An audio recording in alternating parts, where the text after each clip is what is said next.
Hop. Qara, sen bilan bir xil oilada o'sdik, bir xil maktab, bir xil kollejda o'qidik. Xullas, sharoitimiz bir xil edi, to'g'rimi? To'g'ri. Lekin sen mendan oldin uylanding. Mashina olding, o'zingga yaxshi uy olding, yaxshi ishing bor. Xullas, yutuvlaring ko'p.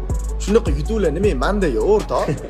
Yutuvlar? O'rtoq, ko'ra olmasdan so'ramayapman. Do'stona fikringni bilmoqchiman. To'g'ri. Menda ko'zga ko'rinadigan yutuvlar bor. Lekin senda ham o'ziga yarasha yutuvlar bor, o'rtoq. Faqat sal boshqacharoqda. Qanaqa? Masalan, konturni zo'r o'ynaysan. Men umuman qiziqmaganman. O'shaning uchun ham o'ynashni bilmayman. Bu ham bitta yutuq. Ikkinchi yutug'ing kallarni zo'r chakib qo'yasan. Dumaloqlarni ham chiqarib qo'yishingga gap bo'lishi mumkin emas. Bunga ham ancha harakat qilgansan, mehnat qilgansan-da, to'g'rimi? Qizlarni-yu bir deganda o'rab qo'yasan. Anu ko'chadagi laqabing nima edi? Qizlarni ajali.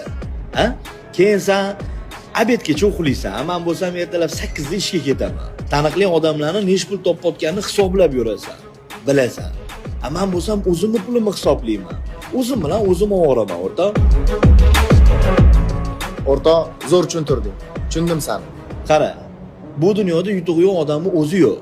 Faqat maqsadni to'g'ri qo'yib, harakatni to'g'ri qilsang, hammasi zo'r bo'ladi. Og'ayni, senda ham, menda ham bir kunda 24 soat bor.